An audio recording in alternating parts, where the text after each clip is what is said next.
அனைவருக்கும் வணக்கம். இன்னைக்கு நம்ம ஸ்டோரி பென்ஸ் சேனல்ல ஒரு அமானுஷ்யமான ஒரு விஷயத்தை பத்தி தான் பார்க்க போறோம். ஏற்கனவே தலைப்பை பார்த்துட்டு தான் வந்திருப்பீங்க. இருந்தாலும் சின்ன முன்கதைக்கு அப்புறம் சப்ஜெக்டுக்குள்ள போவோம். சின்ன வயசுல மாரல் ஸ்டோரிக்கு ஈக்குவலா பேய் கதைகளையும் நம்ம கேட்டிருப்போம். அதெல்லாம் அழியாத ஆவிகளாக காலம் கடந்து இன்னமும் நம்மளை தொடர்ந்துட்டே இருக்கு. லாரி டிரைவர்கள் சொல்ற கதைகள் அந்த காலத்துல ரொம்பவே பிரபலம். அடிக்கடி விபத்து நடக்கிற இடத்துல பிசாசுகள் நடமாட்டம் அதிகம் இருக்குமாம். துர்மரணம் அடைஞ்ச ஆவிகள் தான் அந்த இடத்துல ஆங்காரத்தோட சுத்திட்டே இருக்கும். அந்த இடத்துல லாரி போறப்போ வெள்ளையா யாரோ படுத்திருக்க மாதிரி இருக்கும். அல்லது ரோட்டோட அந்த ஓரத்துல இருந்து இந்த ஓரத்து வரைக்கும் காலை நீட்டிட்டே இருக்குமாம். சில நேரம் லாரிக்கு முன்னாடி ஒரு உருவம் நடந்து போயிட்டே இருக்குமாம். எவ்வளவு வேகம் போனாலும் அந்த உருவத்தை முந்தவே முடியாதாம். பயந்து போன பல டிரைவர்கள் பதட்டத்துல வண்டி ஓட்டுறதால குறிப்பிட்ட இடத்துல ஏகப்பட்ட ஆக்சிடென்ட் ஆகியிருக்கு. அதனால நடுராத்திரியில ஒரு லாரி மட்டும் தனியா இந்த இடத்த கடந்து போக மாட்டாங்க. நிறைய லாரிகள் ஒண்ணு சேர்ந்து மெதுவா இந்த இடத்த கடந்து போவாங்களாம். சிலர் எலுமிச்சம்பழத்தை தூக்கி போட்டுட்டே வண்டி ஓட்டுவாங்களாம். எசகு பிசகா ஒரு லாரி தனியா போக வேண்டிய சூழ்நிலை வந்தாலும் அனுபவம் வாய்ந்த டிரைவர்கள் தான் இந்த இடத்துல லாரியை ஓட்டுவாங்க. ஆவிகள் கண்ணுக்கு தெரிஞ்சாலும் பயப்படாம மேலே ஏத்திட்டு போயிட்டே இருப்பாங்களாம். அப்படி போறப்போ ஆன்மாக்கள் அலற சப்தம் கேட்கிற மாதிரியும் மல்லிகை பூ வாசனை வந்ததாகவும் சொல்லியிருக்காங்க. அதே மாதிரி குறிப்பிட்ட புளிய மர சாலையிலையும் ஆக்சிடென்ட் அடிக்கடி ஆகுமா. இதெல்லாம் சீனியர் டிரைவர்கள்ட்ட கேட்டீங்கன்னா கதை கதையா சொல்லுவாங்க. இறந்தவங்களோட உலகம் எப்படி இருக்கும், இங்கேயும் அங்கேயும் அலை பாய்ஞ்சிட்டு இருக்கிற அந்த ஆவி உலகத்தை பத்தி தனியா ஒரு வீடியோல பார்க்கலாம். இப்ப மரணத்துக்கான அறிகுறிகள் எப்படி இருக்கும், உடலை விட்டு உயிர் பிரியற நேரத்துல எந்த மாதிரி காட்சிகள் எல்லாம் அவங்க கண்ணுக்கு தெரியும், சாக போற நேரத்துல அவங்களோட ரியாக்ஷன் எப்படி இருக்கும், வாங்க ஒவ்வொன்னா பார்க்கலாம். மனித குலம் என்னதான் இந்த உலகையே அடக்கி ஆண்டாலும் அவன் அச்சப்படுத்துற சில விஷயங்கள் இருந்துட்டே தான் இருக்கு. இந்த பட்டியல் நீளமா இருந்தாலும் அமானுஷ்ய பயம் அந்த காலத்துல இருந்து இப்போ வரைக்கும் தொடர்ந்துட்டே தான் இருக்கு. குறிப்பா இறப்புக்கு பின்பான ஒரு நிலை பலருக்கும் பீதியை கிளப்பிட்டே இருக்கு. அதனாலதான் பேய், பிசாசு, ஆவி, இருட்டுன்னு இந்த விஷயங்கள் எல்லாம் எவர்கிரீன் சப்ஜெக்டாகவே இருந்துட்டு வருது. நமக்கும் தெரியாம பயத்து மேல ஒரு விருப்பம் இருந்துட்டே தான் இருக்கு. அதனாலதான் பேய் படத்துக்குன்னு இன்னைக்கும் உலகம் பூரா ரசிகர்கள் இருக்காங்க. அது மட்டும் இல்லாம அமானுஷ்யம் குறித்த பேச்சு பலருக்கும் ஒரு சுவாரஸ்யத்தை ஏற்படுத்துது. அதனாலதான் செவி வழி செய்தியிலிருந்து ஆராய்ச்சி கட்டுரைகள் வரை இந்த இருட்டு உலகம் நம்மளை பயமுறுத்திட்டே இருக்கு. இறப்போட மனிதனுக்கு வாழ்க்கை முடியறது இல்ல, அதுக்கு பின்னாடியும் ஒரு உலகம் இருக்கு. அது ஆவிகள், ஆத்மாக்களால சூழப்பட்டதா இருக்குன்ற ஒரு பார்வைதான். இன்ன வரைக்கும் நம்மளெல்லாம் ஒரு வைப்ரேட் மோட்லயே வச்சுட்டு கண்ணுக்கு தெரியாத அந்த அமானுஷ்ய சக்தி, நல்லது கெட்டது, பழி தீர்க்கிறது, மிரட்டுறதுன்னு ஒரு மசாலா படத்துக்கு இணையான காரியங்களை செய்யும்ங்கிற எண்ணமும் அதை பரவலாக்கியதும் தான் இங்க அத்தனை பீதிகளுக்கும் காரணம். ஓகே, இப்ப விஷயத்துக்கு வருவோம். கற்பனையோ உண்மையோ, இந்த கருப்பு உலகத்தின் தொடக்கம் மரணம் தான்.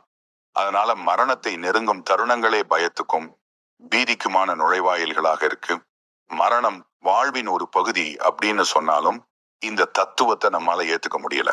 பல விஷயங்களை அனுபவிச்ச உடம்பும் மனசும் அவ்வளவு சீக்கிரமாக உதர முடியாம இறுக்கமா பிடிச்சிட்டே இருக்கு. உடல் உறுப்புகள்லாம் செயலற்று போற நிலைதான் மரணம்னு அறிவியல் சொல்லுது. ஆனா இன்னொரு தரப்போ உடலை விட்டு உயிர் பிரியறதுதான் மரணம். அந்த உயிர் இன்னொரு உடலோட பிறப்பெடுக்கும் அப்படின்னு சொல்றாங்க. அதனால இன்னைக்கு மரணத்துக்கான அறிகுறிகள் என்னன்னு டீட்டெயில். ஒருத்தர் சாக போறாருன்னா அவரோட பெட்ல கருப்பு பூனை சுத்திட்டே இருக்கும்னு சிலர் சொல்றாங்க. இது மாதிரி நாய் ஊளையிடுறது, வௌவால் வீட்டுக்குள்ள வர்றது, ஆந்தையோட அலறல் சத்தம், கண்ணாடி உடையறது, தனிமையில ஒருவர் பேசுறது, தங்களோட கண்ணுக்கு இறந்தவங்க தெரியறதா சொல்றதுன்னு உலகம் பூரா வெவ்வேறு அறிகுறிகளை வகைப்படுத்தி வச்சிருக்காங்க. சாகிறதுக்கு முன்னாடி ரொம்ப பேருக்கு மாய தோற்றங்கள் தெரியறதா சொல்லியிருக்காங்க. இது உலகம் பூரா நிரூபிக்கப்பட்டிருக்கு. அதாவது மத்தவங்களுக்கு தெரியாது, கேட்காத விஷயத்த அவங்க உணர்ந்திருக்காங்க. அங்க ஒருத்தர் நிக்கிறாரு, அது யாருன்னு கேட்பாங்க. சொந்தக்காரங்க எல்லாம் திரும்பி பார்த்தா அங்க யாரும் இருக்க மாட்டாங்க. திடீர்னு ஏன் ஃபேன் வேகமாக சுத்துதுன்னு கேட்பாங்க. ஆனா ஃபேன் சுத்தாம இருக்கும். இது மாதிரி குழந்தை ஏன் அழுது, அது என்ன வெள்ளையா மிதந்துட்டு இருக்கு, ஏன் இவ்வளவு சத்தம், இதென்ன வாசனை என்று ஒவ்வொருத்தரும் வெவ்வேறு விதமான மாய உணர்வுகள்ல சிக்கி இருக்காங்க. இது ஒரு சிலர் பேய், பிசாசுன்னும் மரண தேவதைகள் அழைச்சிட்டு போக வந்திருக்காங்க. அதோட அறிகுறிகள் தான் இப்படி சாக போறவங்களுக்கு தெரியுதுன்னு சொல்றாங்க. அதே வேளையில மருத்துவ ரீதியா மரணத்துக்கான அறிகுறிகள்னு சிலதை சொல்றாங்க. அதாவது மரணப்படுக்கையில இருக்கிறவங்களுக்கு எனர்ஜி பெருசா தேவைப்படாது. செரிமான உறுப்புகள் மந்தமா செயல்படும். அதனால திரவ உணவு மேல அவங்களுக்கு ஆர்வம் குறையும். அதனால உடம்புல இயற்கையாவே நீர்ச்சத்து குறைய ஆரம்பிக்கும். சுவாசம், நாடி துடிப்பு ரொம்பவே குறைய ஆரம்பிக்கும். சிறுநீரகமும் குடல்களும் செயல்பாடுகளை நிறுத்த ஆரம்பிக்கும். பார்வை மங்கும். இது மாதிரி சூழ்நிலையில பதில் சொல்ல முடியாட்டியும் பலராலும் கேட்க முடியும்னு டாக்டர்கள் சொல்றாங்க.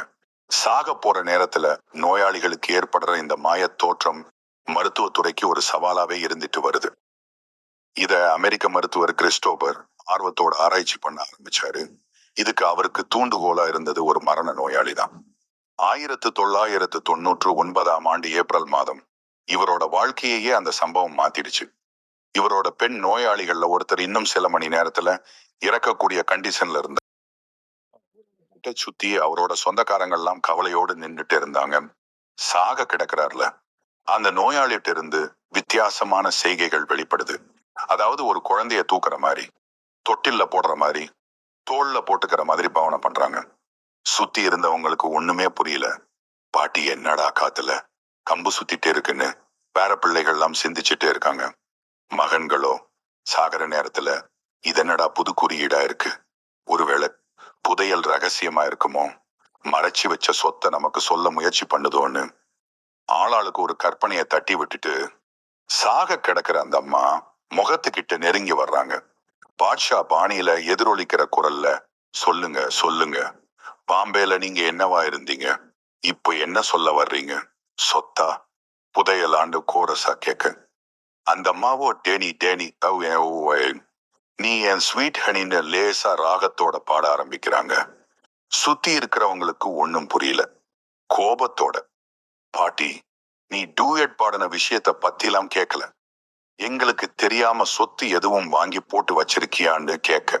அந்த அம்மாவும் பயப்புள்ளை, சாகரப்போ கூட சொத்து சொத்துன்னு தொந்தரவு பண்றாங்களேன்னு அந்த வேதனையிலே தலைய சாய்ச்சிடுச்சு. இத பக்கத்துல இருந்து டாக்டர் கிறிஸ்டோபர் பார்த்துட்டே இருக்கிறாரு. அவர் மருத்துவத்துக்கு புதுசு போல இருக்கு. சாக போற நேரத்துல நோயாளியோட வித்தியாசமான செயல்பாடு அவருக்கு குழப்பத்தை ஏற்படுத்துது.